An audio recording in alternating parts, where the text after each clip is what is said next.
د هلمند ګرمسیر د لوی لارې موټر چلوونکي د لارې له ګنډو کپر حالت څخه شکایت کوي. د هلمند ولایت په جنوب کې د پرتې ګرمسیر ولسوالۍ لوی لاره چې د 5 ولسوالیو ترمنځ غځېدلې ده چې شاوخوا 200 کیلومتره اوږدوالی لري، د دغې لارې موټر چلوونکي له ګنډو کپر حالت څخه په تنګ راغلي او د رغونې غوښتنه یې کوي. د هلمند ولایت د ګرمسیر ولسوالۍ موټر چلوونکي په داسې حال کې د دغې لوی لارې د جوړېدو غوښتنه کوي چې څه موده مخکې پر یاده لویه لاره د موټر چلوونکو د اسانتیاوو لپاره څراغونه هم نصب سوي دي. لاره خو ډېره خرابه ده، موږ ډېر ورسره په تکلیف یو. ښه ډېره خرابه ده، هر ګشت بندېږي او دغه کېږي، نو دا چې جوړه شي ډېره ښه ده.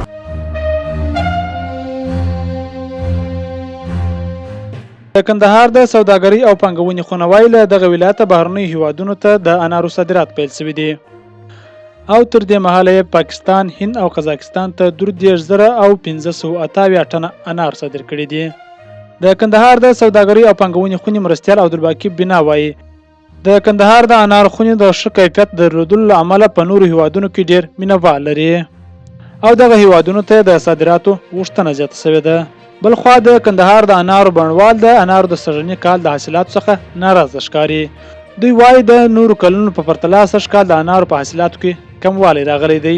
بلخوا سوداګر وایي د انارو د صادراتو لپاره په سیمه کې لوی مارکیټ پاکستان دی، خو پاکستان ډېر وختونه په کندهار کې د تازه میوو د حاصلاتو پر مهال د سپین بولدک پر دروازې ستونزې جوړوي. سوداګر غوښتنه کوي چې د کندهار د انارو او نورو حاصلاتو د صادراتو لپاره د پاکستان پرته بدیلې لارې ولټول شي.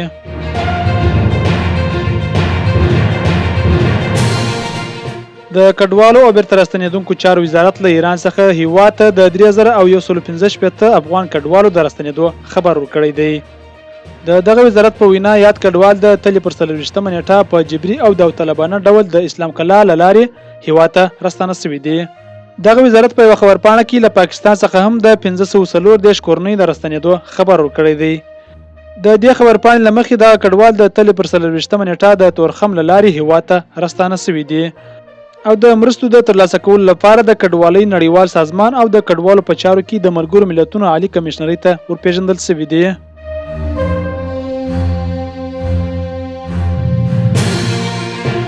د کرکټ په نړیوال جام کې چې په هند کې روان دی، نن افغانستان له نیوزیلند سره لوبه لري. د افغانستان کرکټ بورډ ویلي چې افغان لوبډله د دغې لوبې لپاره د هند چینای ښار ته رسېدلې ده. دا به په دغه جام کې د افغانستان 4مه لوبه وي. افغان لوبډلې په 3مه لوبه کې انګلستان ته ماته ورکړه، خو لومړی او 2مه لوبه یې بنګلادیش او هند ته وبایلل.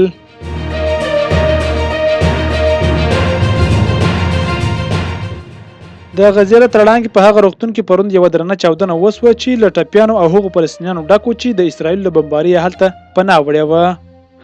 د غزې د روغتیا وزارت چې مشري د حماس ډله کوي وایي چې په دغه چاودنه کې سلګونه کسان وژل شوي دي. اسرائیلي چارواکي وایي چې په دغه حمله کې 1400 تنه اسرائیلیان چې ډیری یې ملکي وګړي ووژل شوي او د بهرنیو وګړو په ګډون سلګونه کسان برمته شوي دي چې د حماس وسلوالو غزې ته له ځان سره بیولي دي.